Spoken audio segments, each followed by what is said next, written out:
Welcome back to the channel, guys. In this video, I'm gonna go over 5 practical ways you can increase your confidence. You can get more women, have a better social life, and just feel better about yourself in general. If you don't follow these 5 steps, you will not get to the point where you are truly free.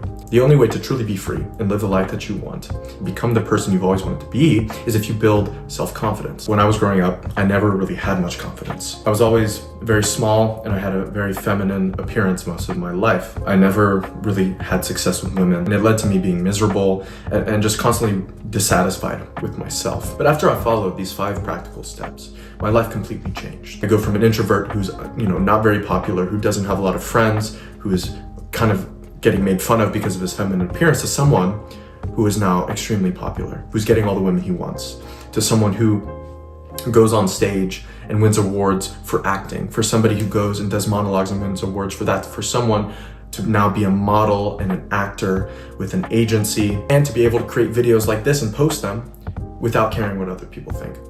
Okay, so let's get into it. The first step in becoming more confident is leveling up your life so that you're becoming better every day. So some practical things that you can implement into your life if you haven't already is go to the gym. Try harder in school or work. If you're a C student or a B student, try to get A's.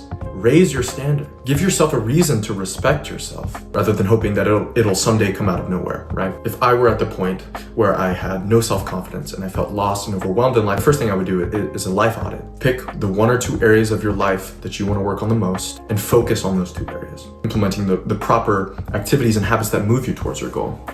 The second tip that I would give to anyone who wants to build their self-confidence is to stop criticizing yourself. Once you start leveling up your life, improving yourself, you need to work on your internal narrative. A problem I see amongst many of my peers and even amongst myself that really caused me a lot of harm is that I was my own worst critic rather than my own mentor and coach. And it's difficult, right? Because a lot of the self-improvement and manosphere and red pill content you see nowadays sort of perpetuates this bitch talk, right? This calling yourself a bitch all the time if you're not doing something, constantly criticizing yourself. The problem is that with this type of talk, you are building extremely harmful thought patterns to the point where even when you do start improving your life, even when you do everything that you need to do, you will never be satisfied. You will constantly feel unhappy. And frankly, that is no way to live, because the second that becomes the way that you view yourself is the second that you no longer want to do anything. It's the second where your life starts to feel like a chore. And that's the opposite of what we want. We want to live a life that is full of adventure, full of happiness, full of joy, full of success. Now, a practical way that you can start to do this is through the dysfunctional thought log. Now, I go over this dysfunctional thought log in one of my other videos on my 5 hacks on how to master your emotions and build resilience. So go check it out if you want a tutorial on how to start rewiring your thought patterns for success. The third step when it comes to improving your self-confidence is you need to start being around people who lift you up rather than tear you down. If you are in a friend group or a relationship where after you hang out with them for any period of time, you actually feel worse about yourself rather than better, you need to find new friends, man. Like that is not good. You might think that it's all fun and games. The problem is that if you start to internalize the bullying, right, the harsh comments, and that starts to affect how you speak to yourself, that's bad. That will lead to you having horrible thought patterns that are just going to tear you down rather than leading you towards the life you want. The people you spend the most time with should be the ones that offer you constructive criticism rather than simply putting you down and criticizing you. The 4th actionable step that you can do to improve your confidence is to read the book, How to Win Friends and Influence People. Now, the reason I recommend this book for people who are trying to improve their confidence is because the second you become more skilled in social situations, and the second you start to conduct yourself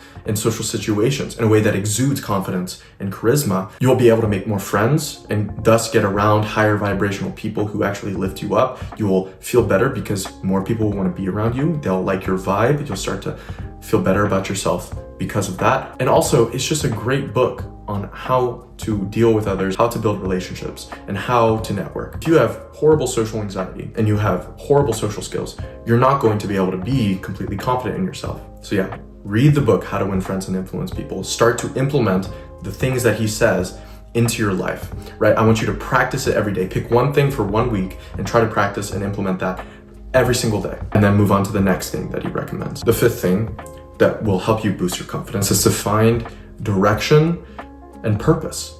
If you're going on listlessly through life, right, and you don't necessarily have a goal or something that you're chasing after, you're constantly going to feel overwhelmed, you're constantly going to feel lost, you're constantly going to feel depressed.